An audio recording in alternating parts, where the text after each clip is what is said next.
Welcome, everyone, to the MMA Happy Hour podcast. I am Kyle Anthony, your host for today. We are talking UFC Rio, headlined by Mateus Gamrot and Charles Oliveira. I'm going to be breaking down 4 plays here on the show today. Now, we are coming off a fantastic evening last weekend at UFC 320.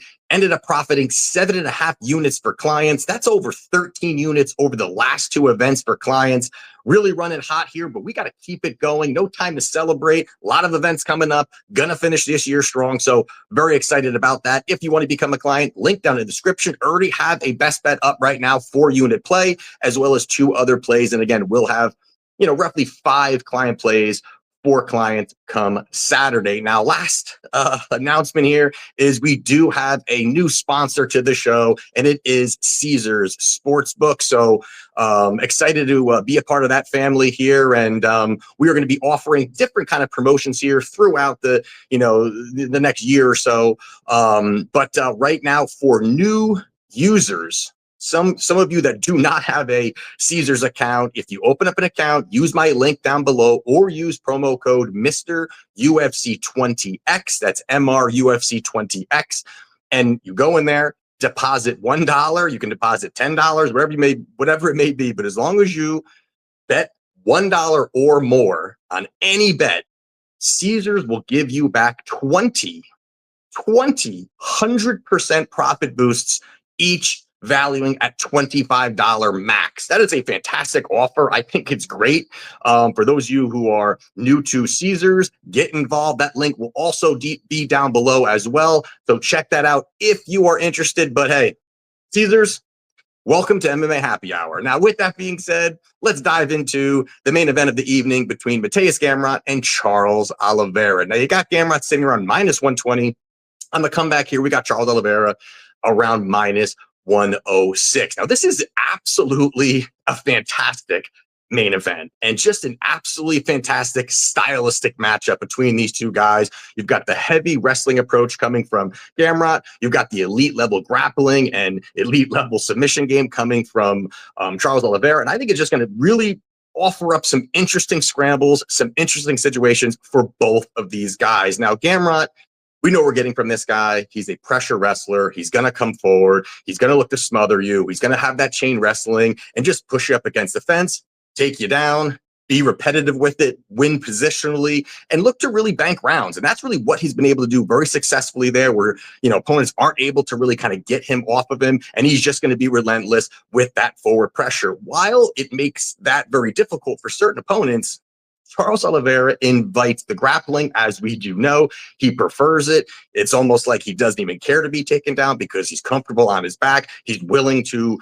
have those grappling exchanges there. And he's very opportunistic with his submission game. As we do know, anything that's going on the ground, we saw with Arman Tsarukyan, where even on these takedown attempts, how many times did we see it look like Tsarukyan was, dead in the water with some of these chokes that Charles had? And it does leave some opportunity here for that to kind of play out the same way, but maybe a finish here for Charles Oliveira, because we did see recently for Gamrot where he fought Dan Hooker. And in that fight, going back watching, I thought it was a really interesting watch, but going back and watching it, one of the things that you did see was that, Gamrot's shooting for these takedowns. He's looking for, but sometimes he's very much like tunnel vision, where it's just, I got to get this takedown. He's not really looking to strike as much, or he's not really, favoring the striking as much, looking for these takedowns. And there was multiple situations where Gamrot shoots a takedown and Dan Hooker sinks in a front choke. Now, I think it's not that, of course he's looking to get the finish, but it was a great way to just counter these relentless takedowns. It started to get Gamrot thinking. It started to make Gamrot a little bit more worried about shooting those takedowns, leaving his neck out, leaving it exposed, and had to bail on certain situations where it looked like, hey, he's going to get a takedown. All of a sudden, Dan throws in a front choke. It makes him scramble to the ground, dive to the ground, bail out completely. And that is something I do think really opens opportunities for Charles Oliveira in this spot here, in these big wrestling exchanges. Plus, striking wise here, I highly favor Charles Oliveira here. I mean, I think that he has the better combinations, more versatile combinations. I mean, even in the clinch, you're seeing good knees, good elbows in the clinch. He has jumping knees, a lot of acrobatics that he does is because he doesn't care to be taken down. He's comfortable being on his back. And that's going to be where he's going to have more success if he stays on the feet with the 4-inch reach advantage, as well as he's just the more dangerous fighter. Gamrot to me is a guy that just, doesn't really have that finishing ability as much anymore. I feel like he's more positional. He doesn't have a threat as much in the submission game, doesn't have the striking as much. And you also now got to add in that this is a short notice fight. I believe, a couple of weeks notice for Gamrot, 5-rounder in Brazil. So short notice, 5-rounder in Brazil. That's a lot to really overcome, in my opinion, here in this spot. Obviously, Charles has to make adjustments because of who he is fighting. And, obviously he's a completely different fighter compared to Fiziev. But I think that's a big situation here where I do think it's just a big hill to climb for him. Plus, you got to add in the fact that, we've seen Gamrot rocked how many times, multiple times, even in fights where he's won. We've seen his cardio not really be that great. Now he's coming in on short notice. That's a lot against him, especially in a very tough stylistic matchup. And let's also not forget, stylistically, Charles really has faced a who's who and has a much higher level when it comes to strength of schedule here. So give me Charles Oliveira here at a pick'em price. I like it. And I do believe he gets the job done.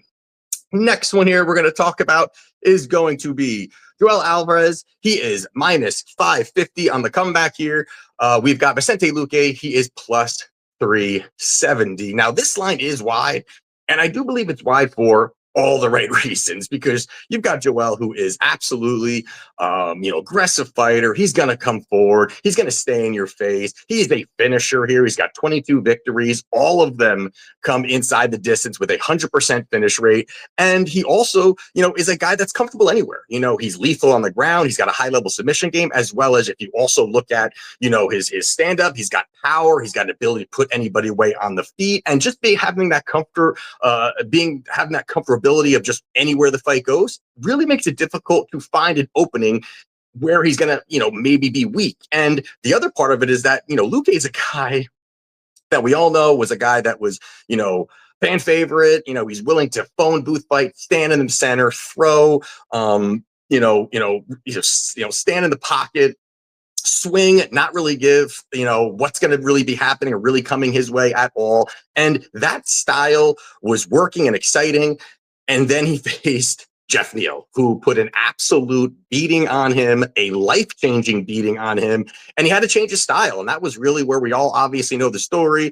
Luque had brain bleeding. It didn't really look that great for him. He was contemplating retirement. There was a lot of really bad things kind of going on there.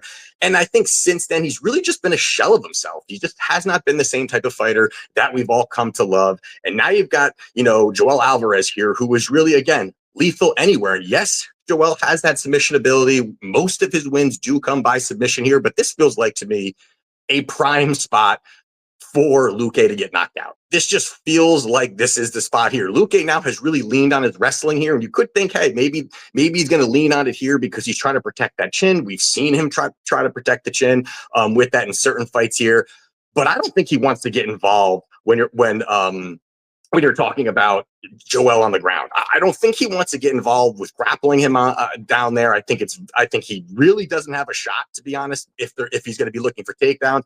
I think Joel absolutely snatches it up. So I think that kind of forces Luque to kind of go back to old school, go back to just striking, standing, leg kicks, because the leg kicks could be there for how long and lanky Joel is. He may look to start to implement some of that here. But at this point here, I do believe that Alvarez is by far the better fighter, more durable. I think he's a harder hitter, also the faster hands. Also, you've got to add in that the aggressive style that he does have, as well as just the volume. So I think this really sets up very tough for Luque overall. And I don't really think you're going to see any takedowns coming from the Alvarez side, because you look at his 9 UFC fights, he's only shot 2 takedowns. Alvarez has 2 takedowns out of 9 fights. He didn't get either of them.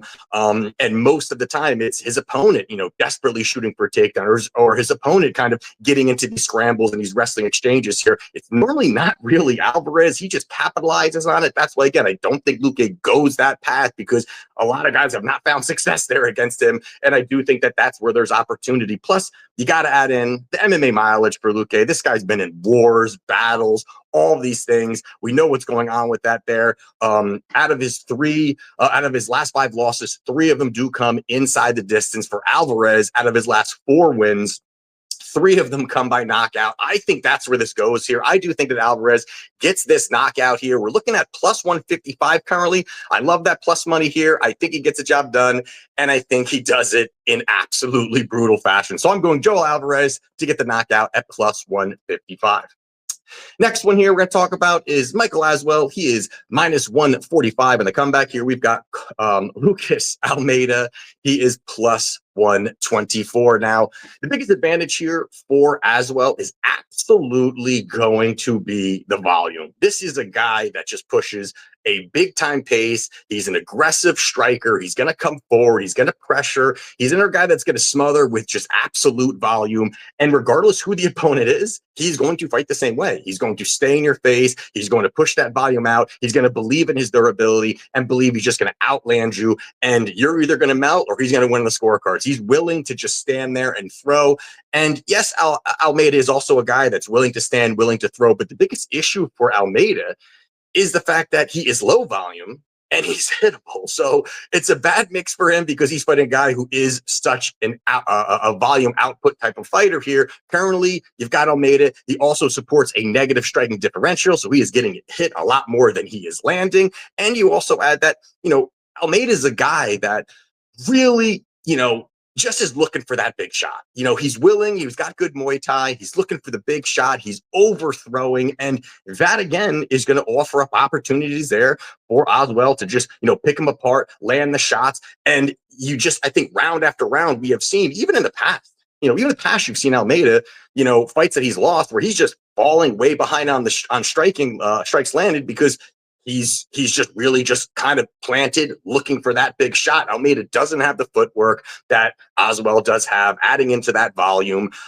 He's got his feet planted. He's, again, looking for that big shot. So his feet are very much planted to the mat, not looking to pitter-patter shots anywhere from the outside. And in those exchanges, these big exchanges that are going to be happening, there's points where you start to see Almeida get real sloppy. He starts to get wild. He's looking to get very reckless in the pocket because he's looking to land that big shot. I think he's going to struggle big time when we're talking about the toe-to-toe exchanges here. I think he's going to really struggle there. Oswell, again, the volume will be there, but I do think this volume is going to keep Almeida on that back foot where he's going to struggle with throwing any power shots. He's going to start to fall way behind on the strikes landed, and that's just going to allow Oswell to kind of dictate the pace.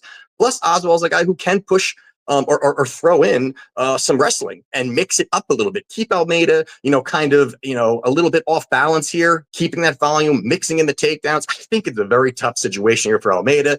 Also, you got to add in that Lucas is 34 years old. You've got Oswell 9 years younger here. He's going to have the youth, going to have the durability. He's going to have the pace.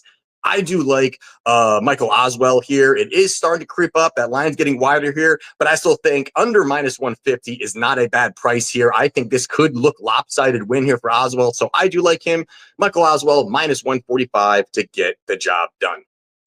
And the last one we're going to talk about is going to be Clayton Carpenter. He is minus 125 in the comeback here. We have Jeffel Filo. He is plus 102. Now you've got Filo here, who is an absolutely aggressive wrestler. He is going to come forward. He is going to crash the pocket. He is going to stay in your face.